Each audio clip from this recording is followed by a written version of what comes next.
ja mēs paskatāmies prezidenta kandidāšu debatas, kas bija pirms vēlēšanām, tad abiem kandidātiem, kā viens no jautājumiem tika uzdots, nu, ko jūs tur domājat darīt ar to zaļo kursu, ar šito klimatu politiku un tam līdzīgi. Un viņi abi pateica, tas nav tikai Trumps, viņi pateica, ka mēs nevaram izmainīt klimatu, mēs varam tikai šobrīd pelnīt naudu un gatavoties šīm te pārmaiņām, jo, ja mēs nopelnīsim naudu, tad mēs varēsim arī labāk pielāgoties šīm te klimata pārmaiņām. Un tas ir tieši tas, ko Trumps dara. Viņš tagad ir sapratis, ka pirmkārt jānodrošina enerģētiskā drošība, ir jāiegūst nafta, gāze, un tam ir arī liela ietekme uz lielo ģeopolitiku, tostarp uz karu, jo energonesēju cenas tagad nomet lejā uz aptuveni 40, piemēram, naftai $40 par mucu, tad te pašai Krievijai liels problēmas. Otrs ir tas, ka Eiropas ekonomika ir ļoti atkarīga no energonesēju cenas, un ja tā tiek palēdināta, tad arī iegūst Eiropa tajā ziņā, ka Vācijas šobrīd tā rūpniecība viņa brūk tieši enerģētikas dārdzības dēļ.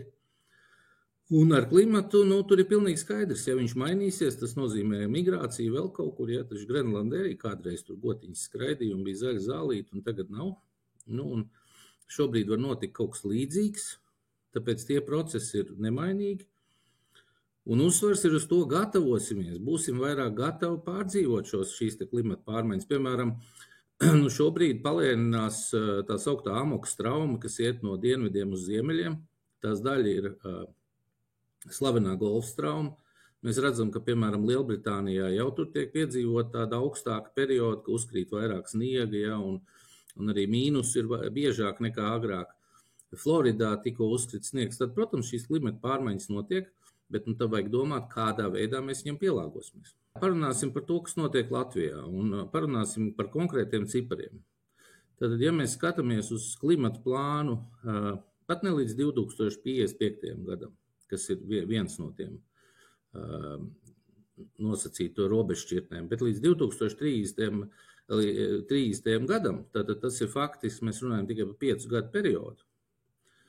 Latvijas valdībai pietrūkst vismaz 13 miljārdi eiro, lai realizētu tos pasākumus, kas tur ir plānoti.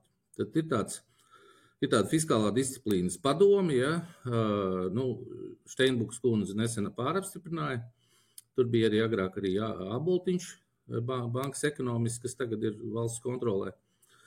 Un viņi katru gadu sastāda tā saukto fiskālo risku deklarāciju, kurā parāda, cik tad daudz naudas vajadzēs nākotnē kaut kādiem pasākumiem un cik mums pietrūkst.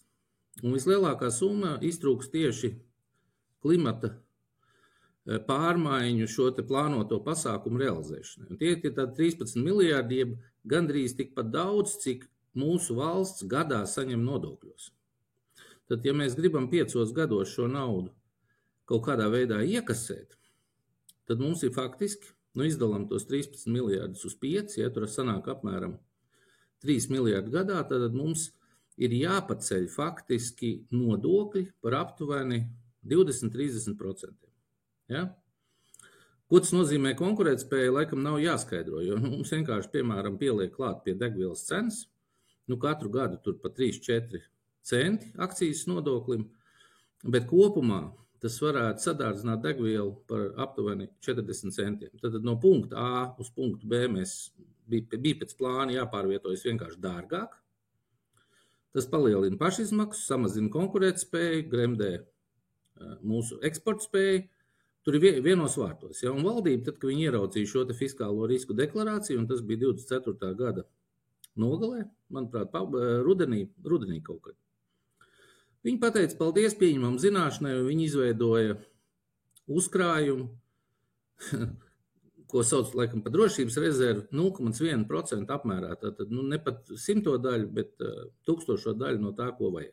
Un nolika malā. Un tas, kas notika nesen, kad tas klimata likums tika izskatīts, un kur ir iekļaut šie visi pasākumi, viņš izgāzās, viņu nevar nodrošināt pat no it kā disciplinētās koalīcijas deputātu puses. Ja? Lūk, un Un tas nozīmē, ka tas faktiski, tad faktiski šī klimata mērķi, viņi ir dārgāki nekā vispār, piemēram, Rail Baltica. Ja Rail Baltica, ja tur ir runa par 5, 7, varbūt 10 miljoniem, tad šeit ir vismaz 13 miljārdi. Un tajā fiskālo risku deklarācijā tā arī pateikts, par cik daudz pozīcijas vispār nav ierēķināts, tad ļoti iespējams tās summas varētu pieaugt. Nu, ja Rail Baltica pieaug no 2 uz 6, tad 3 reizes, tad šeit varētu būt no 13 uz 20 vai uz 25 miljardiem. Tas ir kaut kas pilnīgi absurds un pilnīgi neprātīgs. Un laikam tieši tāpēc, ka tas ir kaut kas tik absurds, nu nevienam pat neienāk prātā, ka tie meli var būt tik lieli un ka viss var būt tik dramatiski. Un trakākais jau ir kur? Ka šie mērķi jau nav izpildām ar to, ka mēs, teiksim, iekasēsim papildus šos nodokļus un maksāsim sodnaudas, respektīvi pirksim CO2 kvotas, mēs jau to problēmu neatrisinām, jo šie klimata uzstādījumi, viņi ir par to, ka tev tāpatās maksā vai nemaksā, tev tie izmeši ir jāsamazina. Un Latvijā, kur ir viena no zaļākajām valstīm Eiropā, ja mēs paskatāmies gan pēc CO2 izmešu lielumu uz cilvēku, gan uz kvadrātkilometru. Mēs esam plaša valsts, salīdzinoši reti apdzīvot, un mums jau nav arī nekādas smagās rūpniecības, bet no mums prasa to pašu, ko prasa no jebkuras citas valsts Eiropā, respektīvi samazināt izmešus pa kaut kādu noteiktu procentu. Tad arī no tāda sociālā taisnīguma viedokļa tas ir pilnīgi absurds. Un šobrīd jā, es turpināšu ar to, ka Amerika tātad no šī atsakās. Ķīna vienmēr ir bijis ļoti gudra, viņi it kā tur tajās konvencijās piedalās, bet tāpat laikā mēs redzam, ka viņiem izmeši aug un faktiski izmeši jau ir ekonomiskā aktivitāte, izmeši ir arī dzīvība. Ja tu dzīvo, tu izdali CO2, ja tu nomirsti, tu viņu vairs neizdali. Ja? Un tieši tāpat ir ar ekonomiku, jo lielāka izmeši, jo lielāka ekonomika un otrādi tie saistīti lielumu. Tas, ko faktiski šī klimata politika, ekonomikas instruments ir panācis, ir to, ka ekonomika Eiropā samazinās, viņa aiziet uz Ķīnu un arī lielā mērā uz Ameriku. Un tagad pēc Trumpa ievēlēšanas, es domāju, tas process tikai pātrināsies. Tāpēc Eiropa šobrīd ir palikusi pēdējais bloks pasaulē, lielais ekonomiskais, kas turās vēl pie šī zaļā kursa. Bet nosacīti turs. Ja mēs paskatāmies, tad tikko bija tāda ziņa, ka Eiropā briest pārmaiņas, tur sabrukus ir Vācijas valdība, tur tāds Hābeks, kurš ir zaļais, un tur finanšu ministrs sakal pateica, ka mēs vairāk nevaram tērēt naudu šādām lietām. Viņi tur sastrīdējās, valdība sabruka, februārī būs ārkārtas vēlēšanas. Nu, lūk, un zīmīgi tas, ka šobrīd veidojās grupa, kura saka, ka vajag atteikties vispār no tā zaļā kursa, kāds tika definēts 2019. gadā. Un zīmīgi, ka to saka von der Leyen, ja, tad faktiski Eiropas Savienības viena no augstākajām amatpersonām, viņi Vācijas politiķi, kurš šo zaļo kursu kādreiz formulēja, un viņi tagad ir pievienojusies, ka šis būs jāmaina. Tātad, ja grūst Vācijas politika, Francijā ir līdzīgi, tur ir ļoti slikta budžeta situācija, un viņi arī nevar atļauties kaut ko tērēt kaut kam, kur nav vispār nekāda atdeva. Tas nozīmē, ka varētu pagriezties arī vispār visa Eiropas politika. Un tas īstenībā ir vienīgais ceļš, kas var notikt, jo Eiropa nevar palikt pēdējā pasaulē, kas dzīvo šajā klimata izmaiņu utopijā. Es domāju, ka bizness viņš īpaši necietīs, jo faktiski, par ko mēs runājam, tie, kas tur būvē tos vējparkus un tā tālāk, viņi lielākajā daļā valsts saņem valsts subsīdijas, un vienīgais zaudētājs būs faktiski nodokļu maksātājs. Ja? Tas tieši tas pats notiek Zviedrijā, tieši tas pats notiek arī Lielbritānijā.